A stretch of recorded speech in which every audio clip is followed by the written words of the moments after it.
मनाली के छोटे से एयरपोर्ट के बाहर की चहल पहल के बीच कुणाल ने अनिका से पूछा, मैम आप अपना नाम तो बता दीजिए। ये सुनकर अनिका ने बिना किसी भी हाव भाव से धीरे से कहा, अनिका गुलेरिया। कुणाल ये सुनकर दंग रह गया। आप अनिका गुलेरिया को ही पिक करने आए हो ना? अरे वो उस मोटी को तो मैं टैक्सी में भेज दूंगा। एक काम करिए, आप दोनों मेरे साथ मेरी कार में चलिए, मैं ड्राइव कर दूंगा आपको। अगले 1 घंटे में अनिका की टैक्सी मनाली की सबसे बड़े 5 स्टार होटल पैराडाइज इंटरनेशनल में दाखिल हुई। लेकिन उसका पीछा कर रहे राज को होटल के मेन गेट पर ही रोक दिया। होटल का प्रीमियम इंटीरियर्स और फर्नीचर्स, आकर्षित एम्बियंस और वेलकमिंग स्टाफ को देखकर समझ आ रहा था कि क्यों देश विदेश से आए टूरिस्ट्स मनाली के इस शानदार होटल में रहना पसंद करते थे। इस फ्लोर पर 2 ही रूम्स हैं?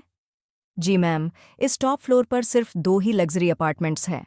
एक आपका और दूसरा हमारे होटल के मालिक रोहित मारवासर का है। प्रेसिडेंशियल स्वीट एक काफ़ी लग्जूरियस अपार्टमेंट था। यह प्रेसिडेंशियल स्वीट हर कोई अफोर्ड नहीं कर सकता था, मगर world famous neurosurgeon doctor Amrita उर्फ अनिका को इससे क्या फ़र्क पड़ने वाला था। Hello Anika, what kind of behaviours is this? Kunal 2 घंटों से एयरपोर्ट पर तुम्हारा इंतजार करता रहा, तुम उसके साथ आई क्यों नहीं? कहाँ हो तुम? आ रही हूँ। मैं अनिका और उसके पिता गौतम के रिश्तों में दरार की वजह गौतम खुद था। 6 साल पहले गौतम ने अनिका से मुंह फेर लिया था और उसकी बेटी रिया को अपनाने से मना कर दिया था। इन 6 सालों में गौतम ने कभी भी अनिका को याद नहीं किया और आज उससे डिवोर्स पेपर साइन करने के लिए बार बार कॉल किए जा रहे हैं। लेकिन डिवोर्स पेपर के साथ साथ गौतम अनिका से कुछ और भी चाहता था। लेकिन क्या? लेकिन इसके पहले कि अनिका लिफ्ट के अंदर जा पाती, तभी अनिका को लगा जैसे मानो उसके पीछे कोई खड़ा हो। अनिका ने जैसे ही पीछे मुड़कर देखा तो वो हैरान हो गई। पीछे रिया खड़ी थी।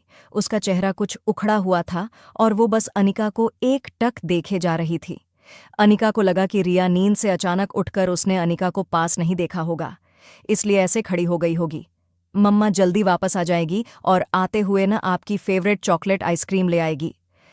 ठीक है, आप जाओ कमरे में और आराम करो, या अपनी फेवरेट वीडियो गेम खेल लो। ठीक है, सीधा कमरे में जाना। Okay mama, loves you. बाहर जाने की जल्दी में अनिका एक बात भूल रही थी कि उसने अपने कमरे का दरवाज़ा बाहर से बंद किया था। फिर भी रिया रूम से बाहर कैसे आ गई थी?